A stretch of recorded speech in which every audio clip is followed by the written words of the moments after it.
Back with McMurray. McMurray is the Mexico of Europe. The song we were talking about showed that really most Moroccans are trying to work outside of the country. The economy is not great, although it's getting better. Nador is neglected. At the time he was there, all of the north was neglected.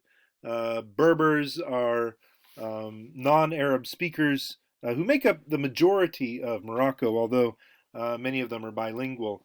And many of them are probably don't even speak Berber anymore, but many of them still do. And a few of them, especially elderly women, are do not speak any Arabic at all. Um, the north, of course, they speak Spanish and Berber, and then the rest of the country they speak French and Arabic. Well, except in the south where they speak Berber again, but French. Oh goodness, complicated. So Nador layout, the U.S. immigration policy. He's talking about this idea that the U.S. Artificially restricts immigration um, by refusing to let people in, especially people from Arab countries, and then rewards immigration officials who do that with better posts. City and country, we have the same sort of city versus country as we saw with Gauche, the city and the country. It's everywhere, but here the city cultures are different from the country cultures where the people are coming from. Cafe culture. He talks about public drinking, labor migration. Are the migrants pawns or are they pioneers? Um, Hadu and his banker. Position of the Jew in Morocco today mainly is most Europeans are French former Jews, people who come back, former Moroccan Jewish French Jews who were formerly from Morocco and Algeria and places like that, who come back, especially to Morocco because it's foreign friendly to come there and live there, and so they come and they buy property and stuff like that. So it's just assumed that foreigners are French Jews whose grandparents or great grandparents went to France back in the day. Life as a migrant versus a public servant. Again, we have this idea that the people who stay and get educated and work hard for the government tend not to be rewarded with much in the way of cash, although they get more prestige and they get that access to the corridors of power within the country. But they don't get much money. Patriarchal power and resistance. Remember the telephone, the politics of the telephone, how he was trying to control his family with calling at all hours. Problems with kids due to their absentee father. He's a rural father. He lacks social and cultural capital.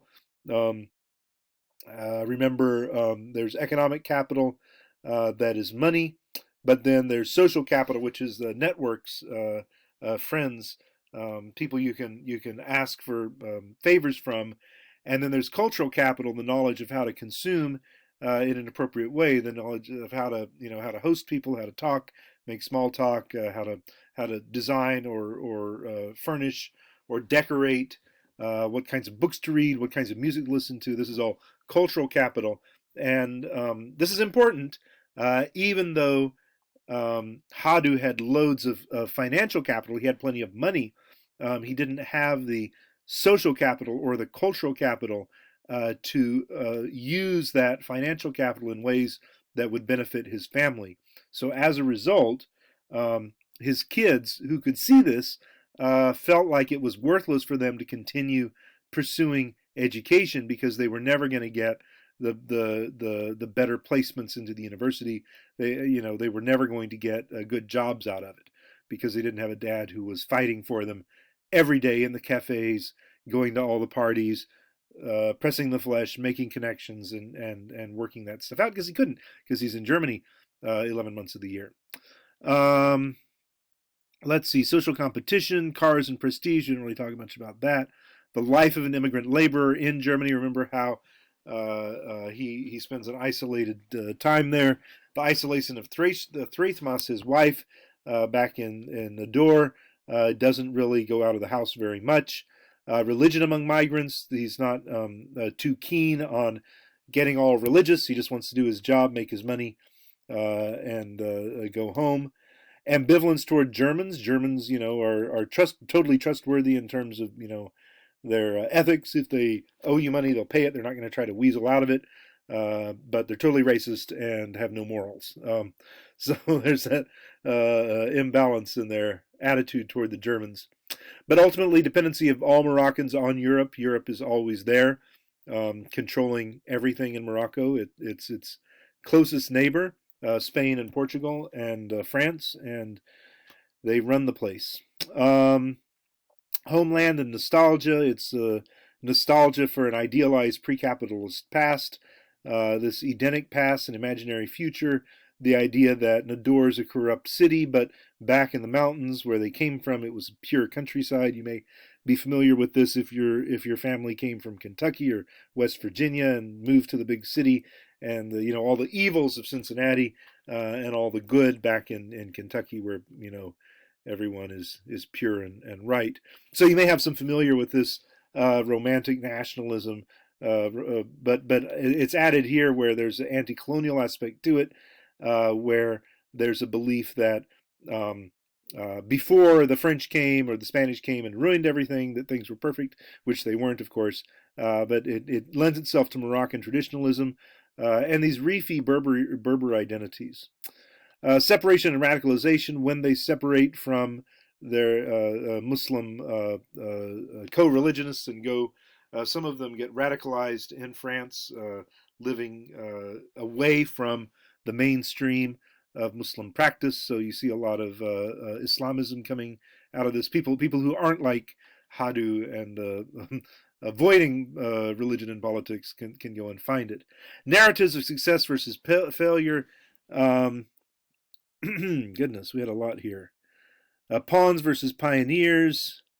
I don't know that we talked much about this. Migrants as pawns. Yeah, I think it was migrants versus migrants as pawns. If we're talking about migrants as pawns, we're looking at the structure, at the forces of society that hurt people and their individual autonomy. If we look at migrants and pioneers, we're celebrating their agency, their decision making, their recklessness even becomes a story of adventure. Story of Said's cousin, though, brings us back down to reality. It often ends in injury, deceit, exploitation, poverty, and illness. Family status changes. We've already talked about this: cultural, social, and economic capital. The nouveau riche have the last, but not the first two. Gender and modernity in clothing, masculine modernity versus traditional femininity. Remember the standard Arab family, the standard Indian family, where the man has on a business suit and looks like he could fit in Wall Street, and the woman's wearing a sari and different facial jewelry and or a veil, and looking marked ethnically, marked religiously in ways that the man isn't. The man is completely modern. So this is connected to the modernity, the dangerous modernity is connected to masculinity, or the dangers of modernity.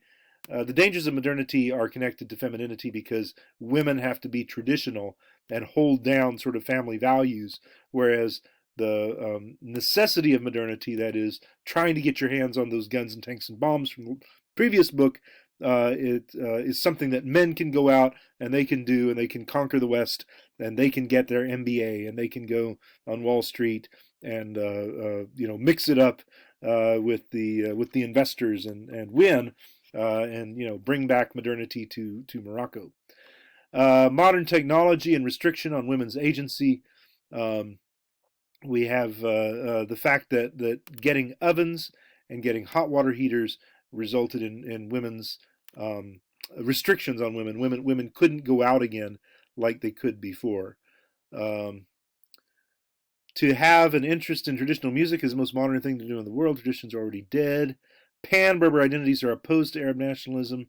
There's a pan-Arab nationalism that was leftist. And though smuggling as state subversion, or smuggling as everyday resistance, or smuggling as reinforcement of the state, that is theaters of power. So if we're talking about the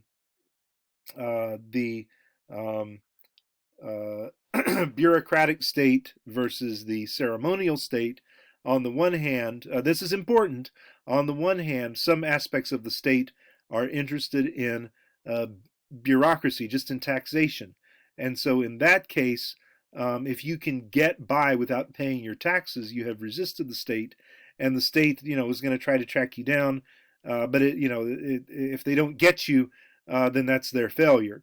It's just about following the rules because we need the money. But then there's another aspect of the state that is the ceremonial state, and that kind of the state, that kind of power demands recognition, and so all you have to do is kneel down and say, "Yes, you are the boss. We love you. Please, please, please." And then the state says, "Very well. You can move on." So it's almost like a theater of power that's going on there. And so we don't necessarily need to always look for resistance. We can look for capitulation as well. So that's important, the ceremonial state versus the bureaucratic state. The point to remember is that states are complex, fragmented, and even sometimes contradictory. Um, and then we talked a little bit about growth of the drug trade, Spain as destination, migration, hyperconsumption. But that's pretty much it. We will stop here and come back with Stokes.